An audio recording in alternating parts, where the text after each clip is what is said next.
કચ્છની જનતાની clear choice જાણવા માટે અત્યારે ન્યૂઝ કેપિટલની ટીમ પહોંચી ગઈ છે ભુજમાં અને ભુજના કેટલાક દિગ્ગજો આપણી સાથે છે, સ્થાનિકો આપણી સાથે છે અને ભુજની સમસ્યાઓ શું છે, ભુજના લોકો શું વિચારી રહ્યા છે, એમના મનમાં શું ચાલી રહ્યું છે, ઇલેક્શનને લઈને, તકલીફોને લઈને એના વિશે આપણે વાત કરવાના છે અને એ જાણવું હોય તો એમની જોડે જ વાત કરવી પડે એટલે આપણે વાત કરવાની શરૂઆત કરીએ છીએ. સર, આપનું નામ? અનિલભાઈ ડાબી. અનિલભાઈ, શું ચાલી રહ્યું છે ભુજની જનતાની ક્લિયર ચોઇસ? ભુજની જનતાની ક્લિયર ચોઇસની વાત કરીએ તો છેલ્લા 10 વર્ષથી ભારતીય જનતા પાર્ટીનું શાસન છે અને વાત કરીએ તો વિકાસની ઘણી વાતો થઈ છે કે વિકાસ આટલો કર્યો. ખાલી વાતો થઈ? આ માત્ર વાતો જ થઈ છે, વિકાસ થયો છે, પરંતુ જે હકીકતમાં જે ગ્રાઉન્ડ લેવલનું કાર્ય થવું જોઈએ એ હજી સુધી થયું નથી. અને ગ્રાઉન્ડ લેવલની વાત કરીએ તો સફાઈની પરિસ્થિતિ ખરાબ છે. જોવા જઈએ તો બીજી બધી જે ભુજની લોકાલિટીની વાત કરીએ કે ભુજની બજારોની રોનક ગુમ થઈ છે, કારણ કે ભુજની બજારો એટલી સાંકડી છે જેના કારણે ટ્રાફિકનો મુદ્દો એ મહત્વનો મુદ્દો છે. અને બીજું કે ટ્રાફિક જે ભાડાએ જ્યારે ભૂકંપ પછી ભુજનું નિર્માણ થયું અને ભાડાએ જે ટ્રાફિક માટે મતલબ કે જે જાહેર પ્લોટો ફાળવેલા હતા એ પ્લોટો ક્યાં ખવાઈ ગયા એ ખ્યાલ નથી. એટલે હું આપના માધ્યમ દ્વારા જે સત્તાધીશો છે એને પૂછવા માંગુ છું કે તમે વિકાસની વાતો કરો છો પરંતુ જે જનના જે મુદ્દા છે એને પણ આવરી લો. જેવી રીતના વાત કરીએ કચ્છ એ પ્રવાસન હબ છે તો અહીંયા ઘણા લોકો આવતા હોય તો એ લોકો માટેની વ્યવસ્થા જે ટ્રાફિકની વ્યવસ્થા છે, જેમને પાર્કિંગની વ્યવસ્થા છે એ વ્યવસ્થામાં ધ્યાન આપો તો જ વેપારી તમને મત દેવા માટે આગળ આવી શકે. એવું એટલું બધું નથી. જે 2001 પહેલાંનું ભૂકંપ પછીનું ભુજ હતું અને આજનું ભુજ અને મોદી સાહેબનું પ્રિય જ્યાં વર્લ્ડમાં જાય ત્યાં કચ્છનું નામ, ભુજનું નામ અવશ્ય લેતા હોય છે. અત્યારે જો કે 200 કરોડના ખર્ચે હોસ્પિટલો બની, હાઈવે રોડ બન્યા, આટલું બધું પ્રવાસન ઉદ્યોગ છે, હજારો કરોડ રૂપિયાનું ઇન્ડસ્ટ્રીઝ અત્યારે ચાલુ પ્રોજેક્ટમાં છે અને પાઇપલાઇનમાં પણ છે. અને આવતા દિવસોમાં કચ્છ ઇન્ટરનેશનલ સ્થળ બની જશે જ્યાં કચ્છમાં દરિયો છે, ખનીજ છે, નદી છે, રણ છે, બધું કચ્છની અંદર છે. અમુક કચ્છ સિવાય ક્યાંય નથી મળતું. હા, થોડી ઘણી અમુક હજી કામ કરવાનું બાકી છે કે ભુજને ઇન્ટરનેશનલ એરપોર્ટની ખાસ જરૂર છે. સર, આપનું નામ? જીતન ઠક્કર. જીતનભાઈ, આપ વ્યવસાય શું કરો? હું બિલ્ડર છું. વાહ, બિલ્ડર સર. તો ઇન્ફ્રાસ્ટ્રક્ચર તો અત્યારે કચ્છમાં, ભુજમાં જોરદાર રીતે ડેવલપ થઈ રહ્યું છે. મતલબ કે તમે આમ નીકળો રસ્તામાં તો ડેવલપમેન્ટ છે. અત્યારે શું સ્થિતિ જોઈ રહ્યા? ઇન્ફ્રાસ્ટ્રક્ચરની રીતે જોવા જાઓ તો ડેવલપમેન્ટ પુષ્કળ છે.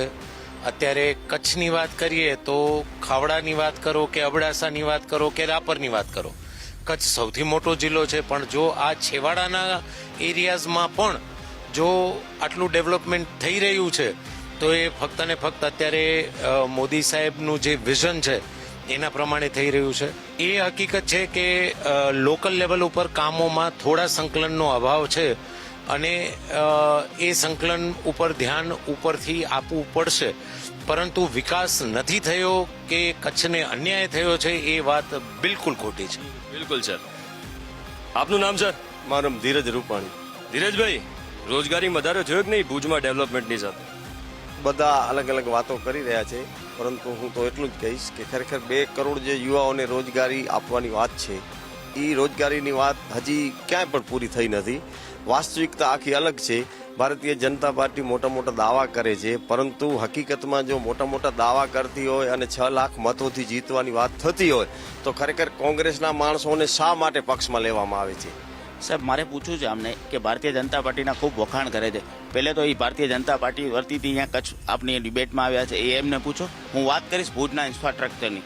તો આપણે ભુજ સિટી છે 56 કિલોમીટરની અંદર ભુજ શહેર વિસ્તરેલો છે. ભૂકંપ પહેલા ભુજ 20 થી 22 કિલોમીટરમાં વિસ્તરેલું હતું.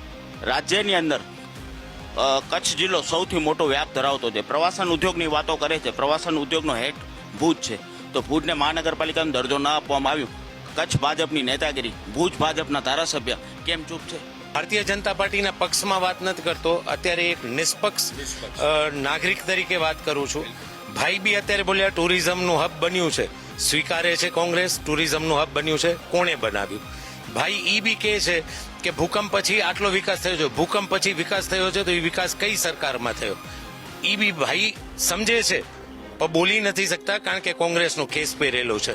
એટલે ક્યાંક ને ક્યાંક એમની વાતોમાં પણ ઈ તો આવે જ છે કે ભાઈ વિકાસ થયો છે, વ્યાપ વધી ગયું છે, ઇન્ફ્રાસ્ટ્રક્ચર વધી ગયું છે. આજના જ છાપાઓ કહે છે કે ભાઈ આ બીજી 5 મહાનગરપાલિકાઓની વાત ચાલે છે, અમરેલી સાથે ભુજની બી વાત અત્યારે છે.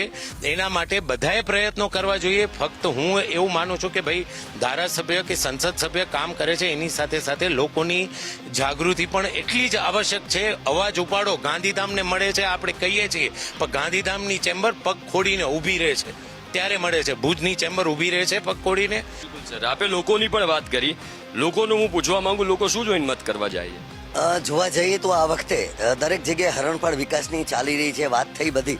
પરંતુ જો ભુજની વાત કરીએ, અગર ભુજને આપણે પ્રવાસન હબ તરીકે કચ્છ વિકસ્યું છે, તો ભુજને જે રીતે 26માંથી 56 કિલોમીટરના અત્યારે તો શાયદ 70 કિલોમીટર વિકસી ગયું છે. પહેલું ભુજવાસીઓનું સપનું એ છે કે તમે સિટી બસથી આખા ભુજને સાંકળો, કારણ કે નાનો વર્ગ છે એને દરેકને મોટું ભાડું પોસાશે નહીં. તો સિટી બસમાં આવરી લે, સિટી બસો ફળવાઈ ગઈ છે એને ચાલુ કરે. એટલે આ ચૂંટણીમાં મહત્વનો મુદ્દો એ છે સફાઈ, લોકોની સુખાકારી.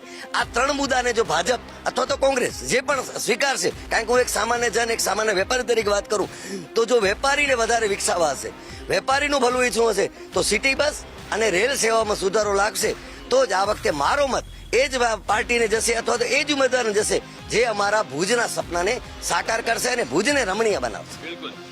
કોણ ભુજના સપનાને સાકાર કોણ કરશે સર? ભુજના સપનાને સાકાર કરવા માટે તો નૈતિકતા જરૂરી છે.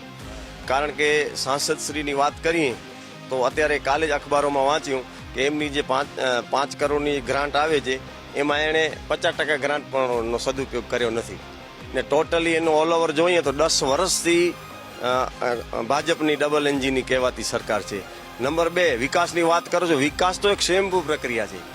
જ્યારે ફુગાવો થાય છે ત્યારે બધી વસ્તુના રેટ વધે છે. વિકાસ તો જવાહરલાલ નહેરુજીએ કંડલા ફિટરેજ ઝોન અને કંડલા પોર્ટ બનાવ્યું હતું, પણ એવું નહીં અદાણી પોર્ટ બન્યું છે એમાં તો દર વર્ષે 10,000 કરોડનું ડ્રગ્સ પકડાય છે. વિકાસને કઈ પરિભાષામાં આપણે સમજીએ છીએ એ જાણવાની જરૂર છે. ગૌચર છે, ગામો ગામની ગૌચર ખવાઈ ગઈ છે. આપણે ભુજની વાત કરીએ, કચ્છની વાત કરીએ. નીતિશ લાલન, આપ કોંગ્રેસમાંથી છો ને? નીતિશ લાલન યુવા છે, જો કે હજુ એમની લોકપ્રિયતા એટલી કદાચ નહીં હોય કારણ કે પહેલીવાર ઉમેદવાર બનાવવામાં આવ્યા છે. જો પરિવર્તન થાય છે તો તમને લાગે છે કે કચ્છની પરિસ્થિતિમાં બી પરિવર્તન થશે? નીતિશભાઈ અત્યારે 30 વર્ષના યુવાન છે. વિનોદ ચાવડા જ્યારે 2014માં ચૂંટણી લડ્યા હતા ત્યારે વિનોદભાઈ ચાવડા પણ નવા જ હતા કચ્છ માટે.